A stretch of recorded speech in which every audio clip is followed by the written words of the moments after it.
Добрый день, уважаемые коллеги, уважаемые друзья, уважаемые слушатели. Если вы нас хорошо слышите, поставьте, пожалуйста, плюсики.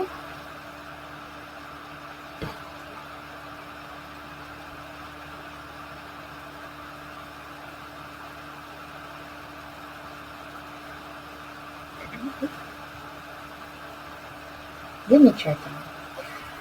Итак, сегодня в консультационном центре Коми-Республиканского института развития образования у нас пройдет вебинар по теме «Театрализованная деятельность как средство социализации дошкольников». Ведущим сегодня выступит Валиуллина Карина Эдуардовна, консультант нашего республиканского центра. Если в процессе вебинара у вас возникнут какие-то вопросы, задавайте их в чате. Мы постараемся на вопросы в эфире, на какие успеем, ответим. Если на какие-то не успеем ответить, то мы постараемся ответить чуть позже, каждому индивидуально.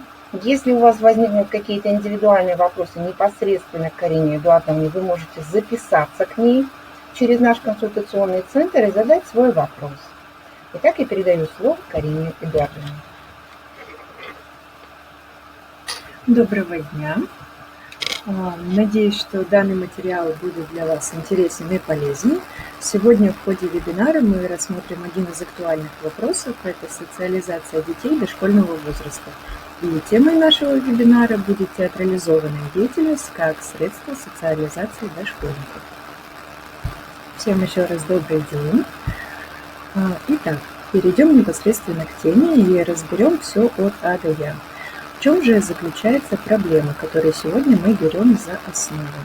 Очень часто родители и педагоги сталкиваются с тем, что многие дети дошкольного возраста испытывают серьезные трудности в общении с окружающими, особенно со сверстниками. Некоторые дети не умеют по собственной инициативе обратиться к другому человеку, порой даже стесняются ответить на какие-либо вопросы соответствующим образом, если к ним обращается кто-либо. Безусловно, это затрудняет процесс социализации любого ребенка, в частности дошкольника, который в силу своего возраста еще не имеет достаточно собственного жизненного социального опыта.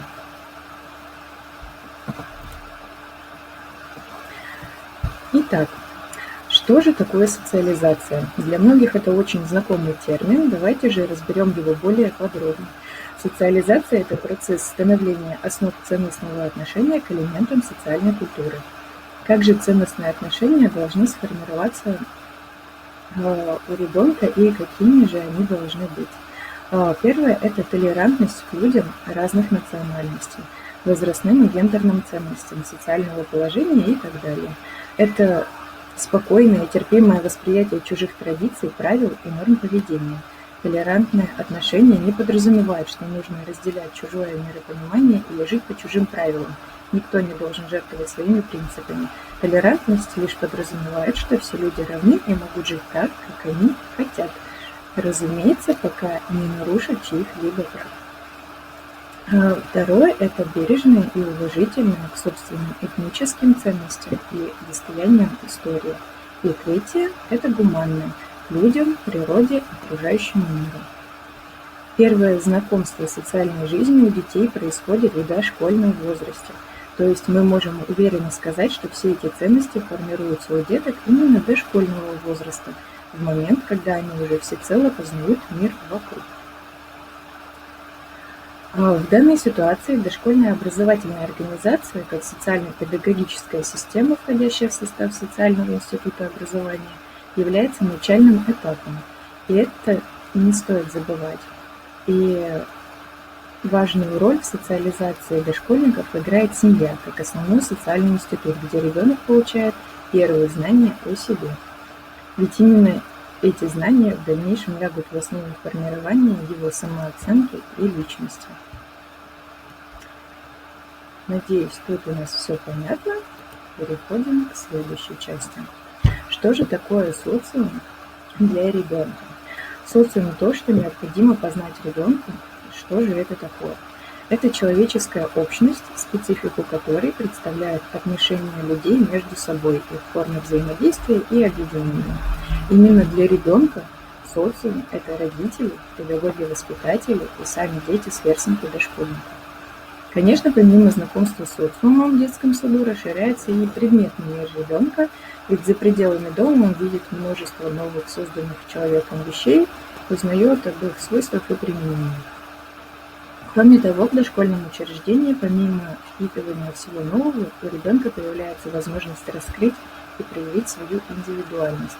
Специальные же методы обучения детей в тех же театральных кружках и студиях направленно активизируют его социальное познание.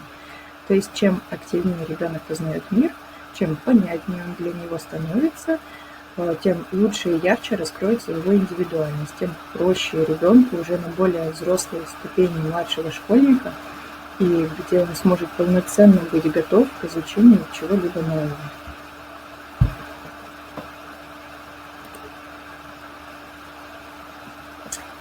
Итак, конечно же, в современном обществе повысился социальный престиж интеллекта и научного знания. С этим связано стремление дать детям знания, научить их читать, писать, считать, а на способность чувствовать, осознавать, творить уделяется крайне мало времени. К сожалению, педагогическая установка направлена в первую очередь на развитие мышления, превращая эмоционально-духовную сущность ребенка уже, к сожалению, во вторичную ценность. Современные дети знают гораздо больше, чем свои сверстники 10 или 15 лет назад. Они быстрее решают логические задачи, они значительно реже восхищаются и удивляются, возмущаются и сопереживают. Все чаще они проявляют равнодушие и черствость. И интересы их ограничены, а игры однообразны. Кроме того, в последнее время дети отдают предпочтение разнообразным гаджетам, которыми родители стараются заменить сверстников, ограждая ребенка от, можно так сформулировать, дурного влияния плохой компании. И со временем ребенок привыкает заполнять отсутствие детского сообщества виртуальным миром. Но без помощи и участия взрослых в развитии ребенка, без общения со сверстниками и самостоятельного им познания мира невозможно полноценное психическое, социально-эмоциональное развитие личности.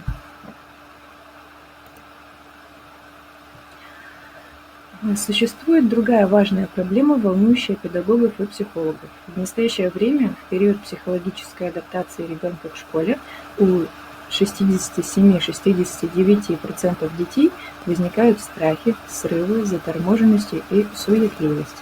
У детей, которые, как говорят психологи, не доиграли, часто отсутствуют навыки произвольного поведения, недостаточно развиты память и внимание, а это впоследствии очень серьезно сказывается на школьном обучении в целом. Как же решить эту проблему? Как ни странно, ответ очень простой. Это же дети, и с ними просто необходимо играть. Через игру, фантазирование, сочинительство лежит самый короткий путь эмоционального раскрепощения ребенка, снятия зажатости, чувствования к художественному воображению. Именно в этом помогает театрализованная деятельность. Она осуществляет постановку и подбор правильной игры для дошколят. Знание театрализованной деятельности в развитии ребенка и значение его трудно переоценить, поскольку театральное искусство занимает особое положение среди других видов искусств, по возможности именно непосредственного эмоционального воздействия на человека. Многие виды искусства представляют уже готовый результат продукта творческой деятельности авторов, а театр предлагает участвовать в самом творческом процессе и, как говорил Константин Сергеевич, быть сотворцом. То есть ребенок не просто увлечен игрой по определенным правилам, а он под чутким, грамотным руководством педагога самостоятельно создает эту игру и эти правила. Так как искусство театра пространственно-временное, во время работы возникает так называемый эффект присутствия. То есть все происходит здесь и сейчас, в пространстве и времени. Ведь театр – это живое искусство, понятное многим, даже детям, может быть, даже им в особенности. Театрализованная деятельность позволяет решать многие педагогические задачи, в особенности речевого, интеллектуального, художественно-эстетического развития и воспитания детей. Она является неисчерпаемым источником развития эмоций и чувств, средством приобщения ребенка к духовным ценностям, выполняет психотерапевтическую функцию. Ведь работа в театральном коллективе всегда идет со всех сторон. И думаю, на последующих лекциях мы разберем этот аспект более подробно, но если кратко, то это не просто игры, это целенаправленный сбор таких дисциплин, как сценическая речь, сценическая пластика, актерская, которая включает в себя тренинги на темпоритм, ощущение сцены, пространства, тренинги на раскрепощенность, на слух и так далее. В настоящее время учеными рассмотрены особенности организации театрализованной деятельности в дошкольном возрасте, определены содержание и задачи работы в разных возрастных группах, разработаны пособия, сценарии, конспекты и занятия. Можно утверждать, что имеется достаточный для систематизации объем знаний, материалов в области детской театрализованной деятельности. К сожалению, на данный момент театрализованная деятельность не входит в систему организованного обучения детей в детском саду. Педагоги используют ее в работе, но в основном для развития творческого потенциала детей и чаще всего как инсценировку к празднику. А в повседневной жизни использование происходит, но оно достаточно бессистемно и, можно сказать, эпизодически и по своему усмотрению в зависимости от желания педагога. И зачастую только для того, чтобы сделать жизнь детей ярче и немного увлекательнее. Сегодня дошкольная педагогика ищет пути развития детей сугубо в детских видах деятельности, в противовес обучению школьного типа, а игра – ведущая деятельность детей до 7 лет, которая и должна в преимуществе использоваться педагогами.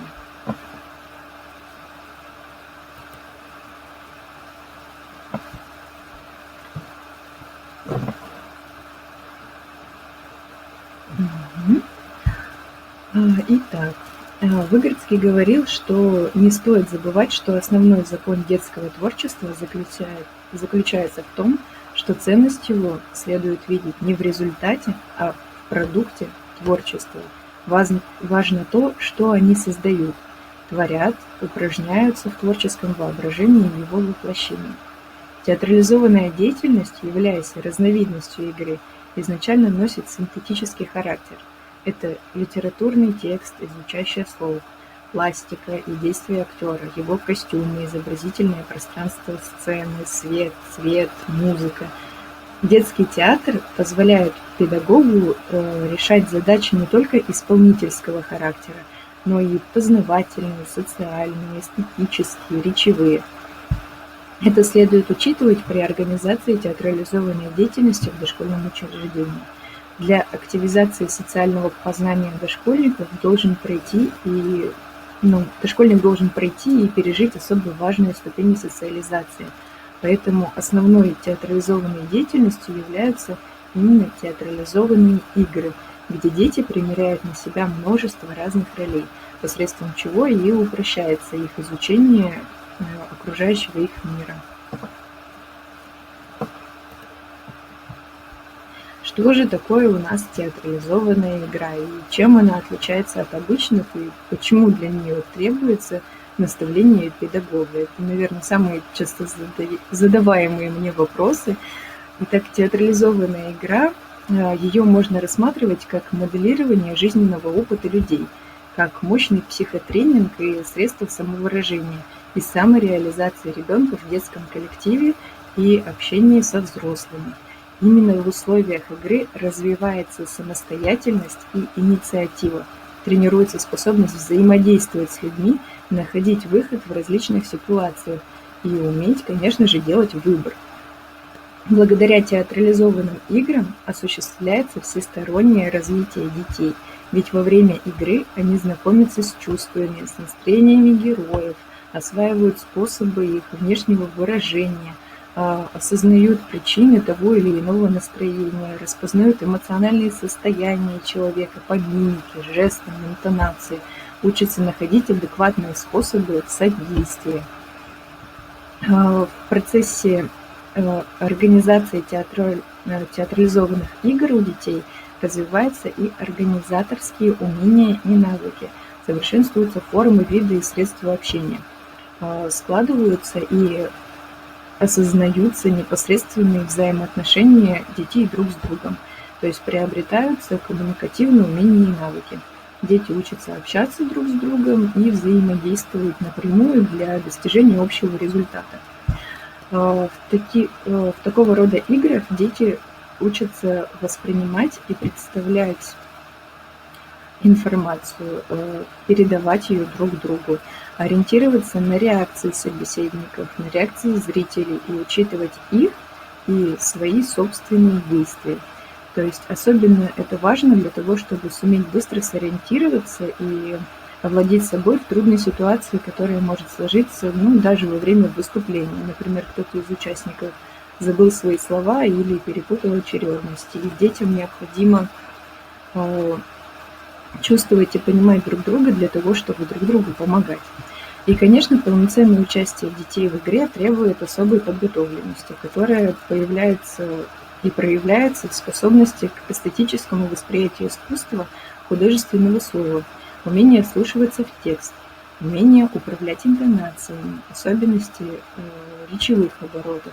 Чтобы понять, какой герой, надо научиться элементарно анализировать его поступки, оценивать их, понимать мораль произведения. Умение представлять героя произведения, его переживания, конкретную обстановку, в которой развивается событие, во многом зависит от личного опыта ребенка.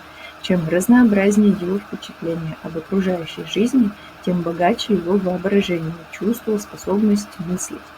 Для исполнения роли ребенок должен владеть разнообразными изобразительными средствами, которыми он начинает овладевать именно в социуме, то есть мимикой, телодвижениями, жестами, выразительностью по лексике и интонации речи.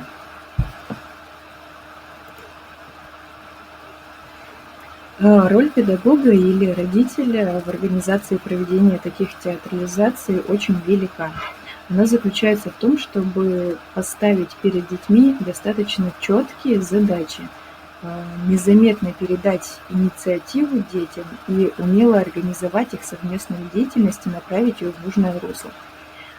Не оставлять без внимания ни одного вопроса, как организационного плана, так и вопросов, касающихся лично каждого ребенка.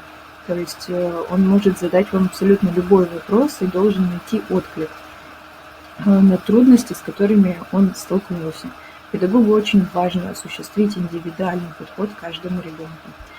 Подобная театрализованная игра должна являться школой такой деятельности, в которой подчинение необходимости выступает не как навязанное извне, а как отвечающая способности и инициативе ребенка и как желанное. То есть театрализованная игра по своей психологической структуре является прототипом будущей серьезной деятельности и жизни. Человек по природе своей является существом общественным, и люди, непосредственно окружающие ребенка дошкольного возраста в его жизни, играют главную роль.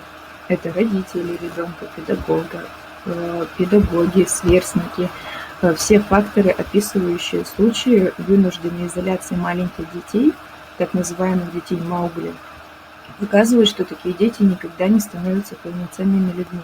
Они не могут овладеть человеческой речью, элементарными формами общения и поведения.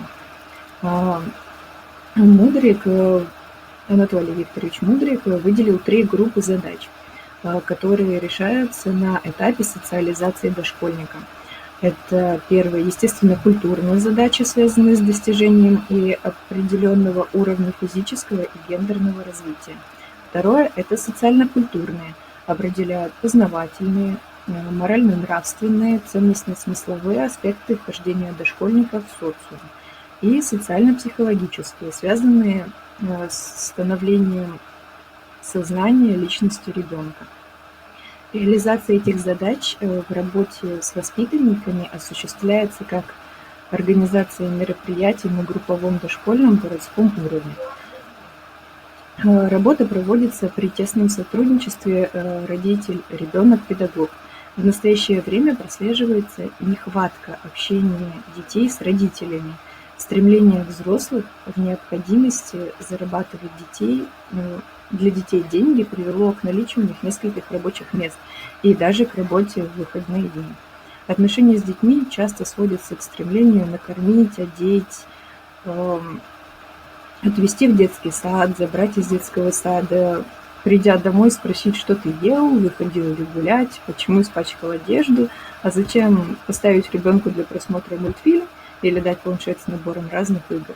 Таким образом, общение с детьми, игры, совместные культурные выходы отодвинулись как бы на второй план.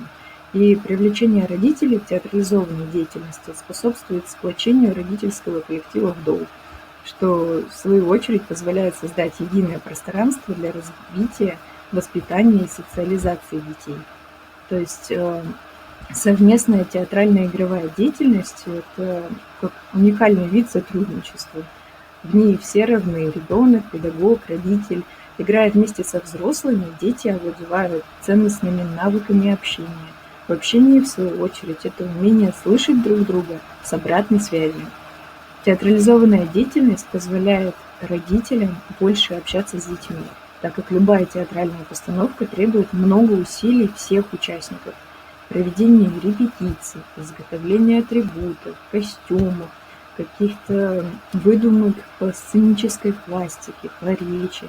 А это, в свою очередь, приводит к увеличению времени общения между родителем, ребенком и педагогом. Очень часто, когда родители принимают активное участие в оборудовании в группе уголка театрализованной деятельности, это и увлекает их даже больше, чем детей. В таких творческих уголках располагаются различные виды театров, реквизит для разыгрывания сценок, атрибуты для различных игровых ситуаций, а также ширмы для показа кукольного театра. Кроме этого, мини-костюмерные. И совместное творчество в театральных рамках – это не просто обучение детей каким-либо механическим навыкам, это полноценное развитие их личности с участием самых близких для них людей – это родителей. Родители же очень часто в такие моменты открывают для себя детей с абсолютно новой для них стороны и радуются за их успехи, помогают во время сложных моментов. Итак, увлеченные привлекательным замыслом театральной постановки, дети и родители учатся многому, учатся в первую очередь, наверное, тому, что навыки, полученные в театральной игре, можно использовать в повседневной жизни. То есть совместная деятельность родителей, педагогов, детей положительно влияет на людей, и невозможно вообще отрицать этот факт. Дети активных родителей становятся, я думаю, многие преподаватели в дошкольных учреждениях это всегда отметят, то, что дети всегда становятся увереннее в себе, задают больше вопросов о семье, о детском саде, проявляют инициативу, особенно в тех вопросах, где видят для себя интерес и в первую очередь видят активность своих родителей. Ребенок участвует в эмоциональных таких качелях, они чувствуют подъем и желание быть в саду, принимать участие в различных мероприятиях. А мы, как педагоги, получаем следующий результат, то есть положительное, уважительное отношение родителей к деятельности ДОУ.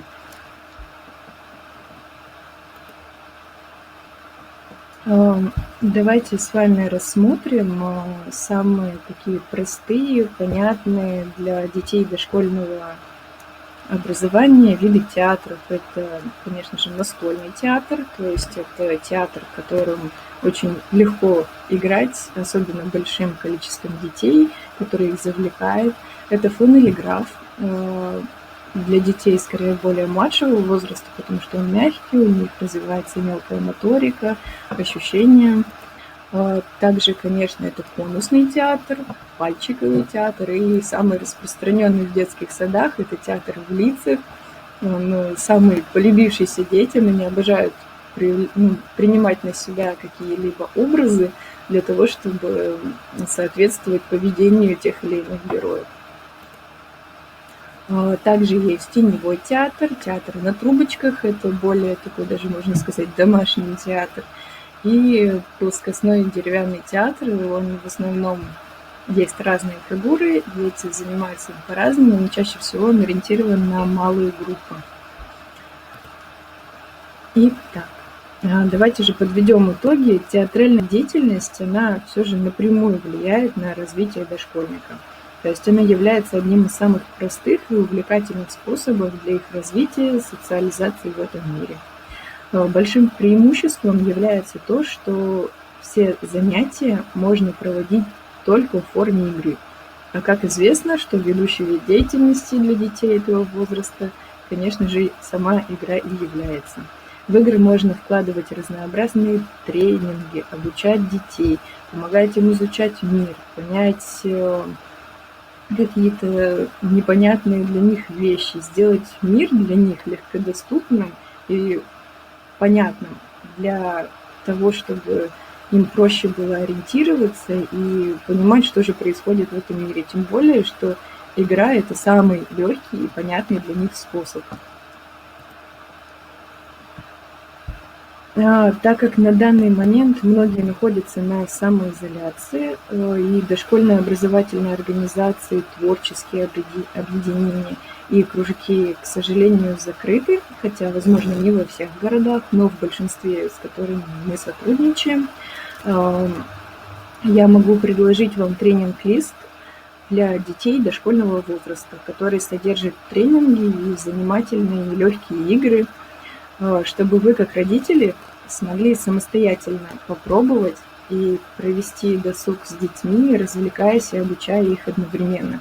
То есть в этот материал войдут легкие, спокойные тренинги, которые не будут требовать от вас каких-то очень сильных смысловых знаний, там, наполненности, которые помогут снять зажимы тела, как у детей, так и у взрослых. 3 игры на стихотворение, обучающие выразительным средствам, ритмический тренинг, упражнения на развитие внимания, воображения и фантазии. То есть рассказать и представить, грубо говоря. Уважаемые родители и педагоги, если вам интересна данная тема, для более подробной информации вы можете через контакты, я сейчас их открою, можете записаться на консультацию, уточнить у меня все вопросы, либо задать их сейчас. Можете поинтересоваться, может, какие-то моменты были для вас непонятными, либо наоборот, что-либо из того, что я сейчас озвучила, вам необходимо уточнить. Жду ваших вопросов в чате.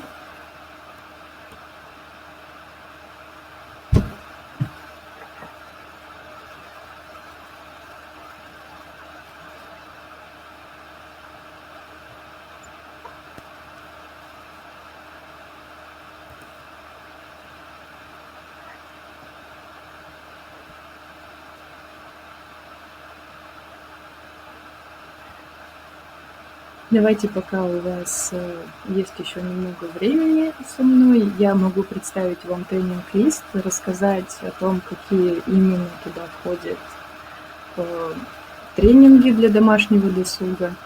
Например, первым для развития детей я взяла упражнения, связанные с закрепощением тела, то есть это упражнение «Скульптор», где дети по одной паре в центре, одни из них скульптор и другой скульптура. Можно также играть друг с другом, то есть родители, например, если 2 детей, родители играют друг с другом, дети играют друг с другом, потом они меняются, происходит полное взаимодействие. И, в принципе, все тренинги, которые здесь у меня предоставлены, они полностью описаны от и до, от того, как начать их вести, как объяснить это ребенку и как это, в принципе, воплотить в жизнь и сделать ваши вечера немного более разнообразными и интересными.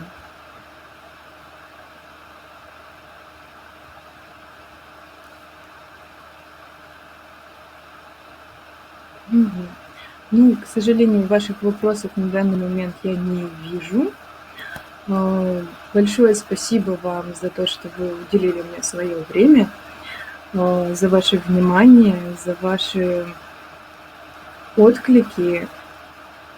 Огромное спасибо вам и до свидания. Жду тогда ваших вопросов. Мне по записи в консультационном центре. Буду очень рада вас всех увидеть. До свидания.